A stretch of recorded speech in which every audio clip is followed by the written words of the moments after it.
Hi everyone, welcome to all of you. आज के इस सेशन में हम लोग देखेंगे फंक्शन ऑफ इकोसिस्टम। इसके पहले के वीडियो में हम लोगों ने इकोसिस्टम क्या होता है, कितने टाइप का होता है, क्या उसके कंपोनेंट्स होते हैं बायोटिक और एबायोटिक, ये देख लिया था। आज हम लोग देखेंगे फंक्शन। ठीक, फंक्शन में energy flow, nutrient cycling, productivity, decomposition और फूड चेन, फूड वेब हम लोग कवर करेंगे। इस वीडियो में केवल हम लोग फूड चेन और फूड वेब कवर करेंगे। बाकी का जो टॉपिक है उसको हम लोग आगे के वीडियो में कवर करेंगे। ठीक है, स्टार्ट करते हैं।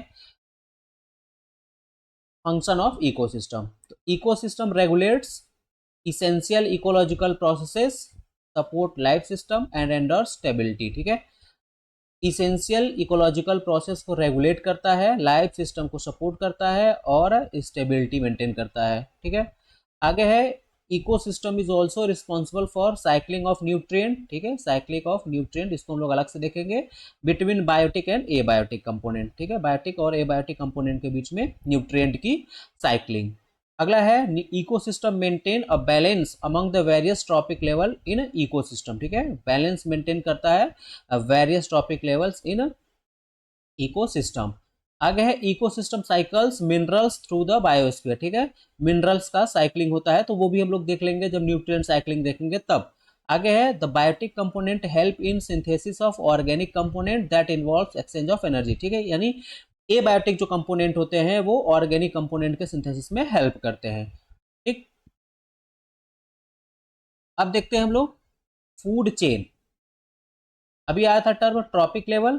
ट्रॉपिक लेवल क्या होता है? तो ट्रॉपिक लेवल होता है फीडिंग लेवल। ठीक है, वो क्या होता है?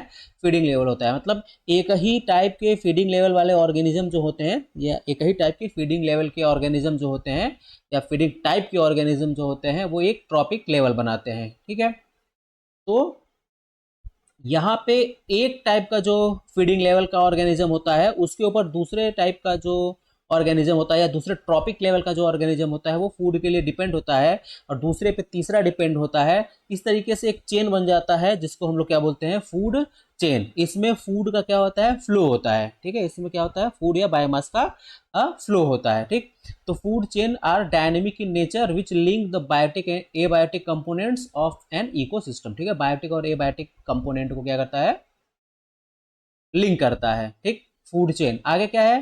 तो a sequence of organism which feed on one another and transfer energy from a food chain. ठीक है, फूड चेन में एनर्जी का ट्रांसफर होता है। इसके पहले हम लोगों ने इकोलॉजिकल पिरामिड देखा था, तो इकोलॉजिकल पिरामिड में हम लोग देखा था कि एक ट्रॉपिक लेवल से दूसरे ट्रॉपिक लेवल में एनर्जी का ट्रांसफर होता है। तो फूड चेन जो होता है इसमें भी इसमें एनर्जी का ट्रांसफर होता है, और वो कितना होता है? तो 10% होता है। ठीक, और एक सेक्वेंस में होता है, जैसे यहाँ पे बना हुआ है फिगर। प्लांट जो है ये प्रोड्यूसर हो गया, इसने फूड फॉर्मेशन किया, फूड बनाया, इसको कौन लेगा? इसको कंज्यूम करेगा प्राइमरी कंज्यूमर। ठीक है, प्राइमरी कंज्यूमर को कौन कंज्यूम किया? सेकेंडरी कंज्यूमर, सेकेंडरी कंज्यूमर को टर्शियरी कंज्यूमर, टर्शियरी कंज्यूमर को टॉप कंज्यूमर। ठीक है, इसने क्या कर लिया? कंज्यूम किया। तो यहाँ पे क्या हुआ है? एनर्जी का ट्रांसफर हो रहा है। ठीक है, ये इसको, यहाँ से इसको, फिर यहाँ से इसको, एनर्जी का क्या हुआ? ट्रांसफर हो रहा है। ठीक, और यहाँ पे एक चेन बन जा रही है, ये इसको कंज्यूम किया, फिर यहाँ पे, फिर यहाँ पे, है ना? तो यही क्या है? Food chain. ठीक है, ये सीक्वेंस होता है। ठीक है, फ्लो ऑफ फूड या सीक्वेंस होता है जिससे कि एक ऑर्गेनिज्म दूसरे ऑर्गेनिज्म पे डिपेंड होता है। ठीक, आगे है टाइप ऑफ फूड चेन। दूसरा क्या है? Type of food chain. तो फूड चेन मेनली कितने टाइप का होता है? तो ग्रेजिंग फूड चेन होता है और डेट्रिटस फूड चेन होता है। ठीक है, ग्रेजिंग फूड चेन और डेट्रिटस फूड चेन। इसमें जो ग्रेजिंग फूड चेन होता है ये यूनिडायरेक्शनल होता है, डेट्रिटस जो होता है वो यूनिडायरेक्शनल नहीं होता है। ठीक, अब दोनों को बारी बारी से देख लेते हैं, ग्रेजिंग क्या होता है और डेट्रिटस क्या होता है। ठीक, तो ग्रेजिंग फूड चेन जो होता है इसमें the grazing food chain is a type of food chain in which energy at the lowest trophic level is acquired by photosynthesis. Grazing food chain में क्या होता है? जो प्रोड्यूसर्स होते हैं, जो प्राइमरी ट्रॉपिक लेवल होता है उसमें ग्रीन प्लांट्स आते हैं, यानी प्रोड्यूसर्स आते हैं। ठीक है, लोएस्ट ट्रॉपिक लेवल जो होता है, ठीक है, उस लेवल पे कौन होते हैं? प्रोड्यूसर्स होते हैं, जो अपना फूड फोटोसिंथेसिस के थ्रू बनाते हैं। ठीक है, उसी को आगे लिखा गया है grazing food chain begins with producer like green plants and later move from herbivores to carnivores, ठीक है। अब वो जो फूड फॉर्मेशन किया प्रोड्यूसर ने, उसको हर्बीवोर्स लेगा, फिर उसको कार्निवोर्स लेगा, या प्रोड्यूसर ने जो फूड प्रोड्यूस किया उसको कंज्यूम करेगा प्राइमरी कंज्यूमर, फिर सेकेंडरी कंज्यूमर, टॉप कंज्यूमर या टर्सरी कंज्यूमर, ठीक।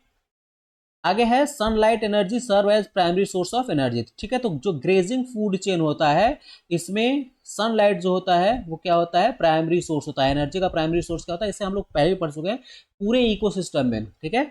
या अर्थ पे हम लोग बात कर ले तो जो सोर्स ऑफ एनर्जी है वो सन है या सनलाइट है, ठीक। तो sunlight serve as primary source of energy in the grazing food chain. आगे है the grazing food chain always the energy to always adds energy to the ecosystem, ठीक है। ग्रेजिंग फूड चेन में क्या होता है, एनर्जी ऐड होता है, या प्रोड्यूसर जो होते हैं वो एनर्जी का फॉर्मेशन करते हैं, फिर वो इकोसिस्टम में फ्लो करता है, ठीक। आगे है this food chain fixes inorganic nutrients, ठीक है। इसमें इनऑर्गेनिक होता है कार्बन डाइऑक्साइड और ये फोटोसिंथेसिस में H2O मिल करके ग्लूकोज का फॉर्मेशन करता है, कार्बोहाइड्रेट का फॉर्मेशन करता है। यानी इनऑर्गेनिक जो न्यूट्रिएंट होते हैं वो मिल करके क्या बनाते हैं, फूड का फॉर्मेशन करते हैं, ठीक है। या फिक्स करता है इनऑर्गेनिक न्यूट्रिएंट को ग्रेजिंग फूड चेन, ठीक। और ये क्या होता है, ये यूनिडायरेक्शनल होता है, ये क्या होता है, यूनी डायरेक्शनल होता है, ठीक है। ग्रेजिंग फूड चेन क्या होता है, यूनी डायरेक्शनल होता है। आगे है, इसी को हम लोग ग्राफिकल फॉर्म में देख लेते हैं। यहाँ पे है ग्रेजिंग फूड चेन में ये प्लांट है प्राइमरी प्रोड्यूसर, फिर उसके ऊपर कैटरपिलर प्राइमरी कंज्यूमर हो गया, लिजार्ड हो गया सेकेंडरी कंज्यूमर, और उसके बाद स्नैक हो गया टर्शियरी कंज्यूमर, ठीक है। प्लांट को खाएगा कैटरपिलर, इसको खाएगा लिजार्ड, लिजार्ड को खाएगा फिर ये स्नैक, ठीक। आगे है फाइटोप्लैंक्टॉन्स, ठीक है। ग्रेजिंग फूड में ही ये टेरेस्ट्रियल इकोसिस्टम में था, अब ये एक्वेटिक इकोसिस्टम में देख लेते हैं। एक्वेटिक इकोसिस्टम में फाइटोप्लैंक्टॉन्स हो गए ऑटोट्रॉप प्राइमरी, फिर उसके ऊपर में जू प्लैंक्टन्स इसके ऊपर डिपेंड रहेंगे। जू प्लैंक्टन्स को कौन खाएगा, तो छोटी मछलियां खाएंगी, ठीक है। और उसको कौन खा लेगा, या जो छोटी मछलियां होती है उसको बड़ी मछलियां भी खा लेती है, या उसके बाद में ये टर्शियरी कंज्यूमर उसको खा लिया, ठीक। तो ये भी क्या हो रहा है, ये भी एक चेन बन रहा है, तो इसको हम लोग बोल देंगे, क्योंकि एक्वेटिक सिस्टम में है तो ये हो जाएगा grazing food chain aquatic ecosystem में, ठीक।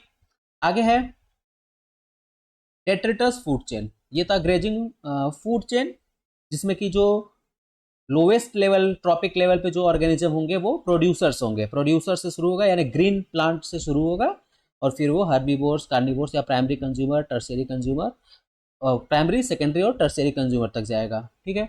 डेट्रिटस फूड चेन जो होता है इसमें, डेट्रिटस फूड चेन में जो चेन स्टार्ट होता है वो डेड ऑर्गेनिक मटेरियल से शुरू होता है, ठीक है।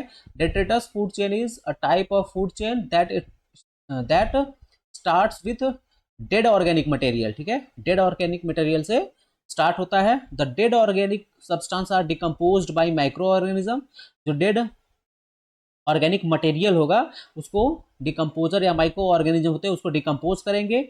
The organism that feed on dead organic matter और detritus are known as detritivores, ठीक है। डेट्रिटिवोरस, ठीक है, या डिकम्पोजर्स, उनको हम लोग डेट्रिटिवोरस या डिकम्पोजर कहते हैं, जो डेड ऑर्गेनिक मैटर पे डिपेंड होते हैं या उनसे अपना फूड ऑब्टेन करते हैं, ठीक। Energy for this type of food chain is from the dead and decomposed matter. Energy for this type of food chain is from the dead and decomposed matter known as detritus, ठीक है। Decomposed या dead matter जो होता है उसको हम लोग क्या बोलेंगे, डेट्रिटस, और वहीं से एनर्जी यहाँ पे इस फूड चेन के लिए ऑप्टेन होता है, ठीक, मिलता है। The detritus food chain help in solving inorganic nutrients, ठीक है। तो क्या होता है, न्यूट्रिएंट्स जो है अगर वो डिकम्पोज हो जाएगा, डेड ऑर्गेनिक मटेरियल है डिकम्पोज होगा, तो डिकम्पोज होकर वो सिंपल फॉर्म में आएगा, तो सिंपल फॉर्म में आएगा तो फिर इकोसिस्टम में वो अदर ऑर्गेनिज्म के लिए फूड का काम करेगा, ठीक है, या न्यूट्रिएंट का काम करेगा। डेट्रिटस फूड चेन, इसी को हम लोग चेन में देख लेते हैं यहाँ पे। तो यहाँ पे फॉलन लीफ है, ये डेट्रिटस हो गया, डेड ऑर्गेनिक मटेरियल, ठीक है। इसमें अर्थवर्म जो होगा वो डेट्रीवोर्स होगा, डेट्रिटिवोर्स होगा अर्थवर्म, ठीक है, क्योंकि वो इस पे डिपेंड है। आगे है अर्थवर्म को ये बर्ड लिया, बर्ड को हॉक ने खाया, ठीक है। यहाँ पे क्या हो गया, डेट्रिटस है, डेट्रीवोर्स है, यानी डेट्रिटस को जो खाते हैं उसको डेट्रिटिवोरस बोलते हैं या डिकम्पोजर बोलते हैं। फिर उसको स्मॉल कार्निवोर्स खाएंगे, फिर उसको कौन खा लिया, टॉप कार्निवोर्स, ठीक है। तो ये जो चेन चल रहा है इसको क्या बोलते हैं, detritus food chain. Detritus food chain जो होता है वो यूनिडायरेक्शनल नहीं होता है। इसमें क्या होता है कि यहाँ पे देखिए ये डेट्रिटस है, अर्थवर्म डेड करेगा तो ये भी क्या बनाएगा, डेट्रिटस बनाएगा, ठीक है। बर्ड अगर डेड किया तो ये भी डेट्रिटस बनाएगा, हॉक डेड करेगा तो ये भी क्या होगा, डेट्रिटस बनाएगा, ठीक है। फिर वो इसी चेन में चलता रहेगा, है ना। तो डेट्रिटस फूड चेन जो होता है वो यूनिडायरेक्शनल नहीं होता है, जैसा कि हम लोगों ने देखा था ग्रेजिंग फूड चेन था, ठीक। तो ये था दो टाइप का फूड चेन, एक डेट्रिटस फूड चेन और दूसरा क्या हो गया, ग्रेजिंग फूड चेन, ठीक है। इसके बाद में है फूड वेब, इसके बाद में क्या है, फूड वेब, ठीक। फूड वेब क्या होता है, तो ये होता है एक तरीके से नेटवर्क, ठीक है। बहुत सारे फूड चेन का नेटवर्क होता है, बहुत सारा फूड चेन जब इंटरकनेक्टेड हो जाता है एक दूसरे से तो वो एक वेब बना लेता है, एक नेट बना लेता है, एक जाल बना लेता है, उसी को हम लोग क्या बोलते हैं, फूड वेब बोलते हैं, ठीक है। तो देख लेते हैं food web. A food web is a natural interconnection of food chain, ठीक है, and a graphical representation of what in an ecological community, ठीक है। कौन किसको खा रहा है इसी को हम लोग ग्राफिकली रिप्रेजेंट कर दें, यानी बहुत सारे फूड चेन इंटरलिंक्ड होंगे, ठीक है। आगे है another name for food web is consumer resource system, ठीक है। फूड वेब को हम लोग और क्या बोल सकते हैं, तो कंज्यूमर रिसोर्स सिस्टम। आगे है the linkages in a food web illustrate the feeding pathway, ठीक है, such as where heterotrophs obtain organic matter by feeding on autotrophs and other heterotrophs, ठीक है। The linkage in a food web illustrate feeding pathway, ठीक है, feeding pathway वो बताता है food web में, ठीक। आगे है organism in food web are grouped into categories called trophic levels, ठीक है। अभी हम लोगों ने देख लिया ऑर्गेनिज्म जो होते हैं वो कैटेगराइज होते हैं ट्रॉपिक लेवल में, ठीक। These levels are divided into producers, consumers, decomposers, ठीक है। फूड चेन में भी हम लोगों ने देख लिया था, जो प्रोड्यूस किया प्रोड्यूसर, वो जो प्रोड्यूसर पे डिपेंड है कंज्यूमर हो गया, और जो डेड ऑर्गेनिक मटेरियल को सिंपल फॉर्म में कन्वर्ट कर रहा है उसको क्या बोल देंगे, डिकम्पोजर, ठीक। इसके बाद में है food web in terrestrial ecosystem, तो टेरेस्ट्रियल इकोसिस्टम में भी फूड वेब होगा और फूड वेब एक्वेटिक इकोसिस्टम में भी होगा। टेरेस्ट्रियल फूड इकोसिस्टम में फूड वेब का ये ग्राफिकल रिप्रेजेंटेशन है, इसमें सब लिंक हुआ है, ग्रास ऑपर है, फिर ये इधर है लिंक, है ना, ये एक दूसरे से इंटरलिंक्ड है, मतलब कौन किसी को भी उसमें अपना फूड बना ले रहा है। उसी तरह से food web in aquatic ecosystem, ठीक है, एक्वेटिक इकोसिस्टम में ये फूड वेब का ग्राफिकल रिप्रेजेंटेशन है, इसमें भी इसी तरह से इंटरकनेक्शन है, बहुत सारे फूड चेन है वो एक दूसरे से इंटर लिंक्ड है, ठीक। तो ये है फूड चेन था, और ये हो गया आपका फूड वेब, फूड चेन और फूड। तो फूड वेब एक्वेटिक इकोसिस्टम में और टेरेस्ट्रियल इकोसिस्टम में, ठीक है। इसके बाद में है फूड चेन जो होता है शॉर्ट भी हो सकता है और थोड़ा सा शॉर्ट से थोड़ा सा लॉन्ग भी हो सकता है, ठीक है, शॉर्टर भी हो सकता है और लॉन्गर भी हो सकता है। तो जो शॉर्ट फूड चेन होता है, ठीक है, फूड चेन शॉर्टर जो होता है वो ज़्यादा स्टेबल होता है as compare to longer food chain, ठीक है। अगर फूड चेन कोई है, अगर वो शॉर्ट फूड चेन है जैसे आर्कटिक रीजन में, ठीक है, आर्कटिक रीजन में जो फूड चेन होते हैं वो छोटे होते हैं, और जो ट्रॉपिकल या टेम्परेट रीजन में होते हैं, ट्रॉपिकल या टेम्परेट रीजन में होते हैं, उनमें जो फूड चेन होता है वो लॉन्ग होता है। तो स्टेबिलिटी जो होती है अगर शॉर्ट फूड चेन है तो स्टेबिलिटी थोड़ी अधिक होती है एज कंपेयर टू लॉन्गर, ठीक। तो आज के लिए हम लोग यही देख लेते हैं फूड चेन और फूड वेब, आगे हम लोग अगले वीडियो में न्यूट्रिएंट साइक्लिंग, प्रोडक्टिविटी और इसके अलावा जो होगा वो देखेंगे, ठीक है। आज के लिए इतना रहने देते हैं, थैंक यू।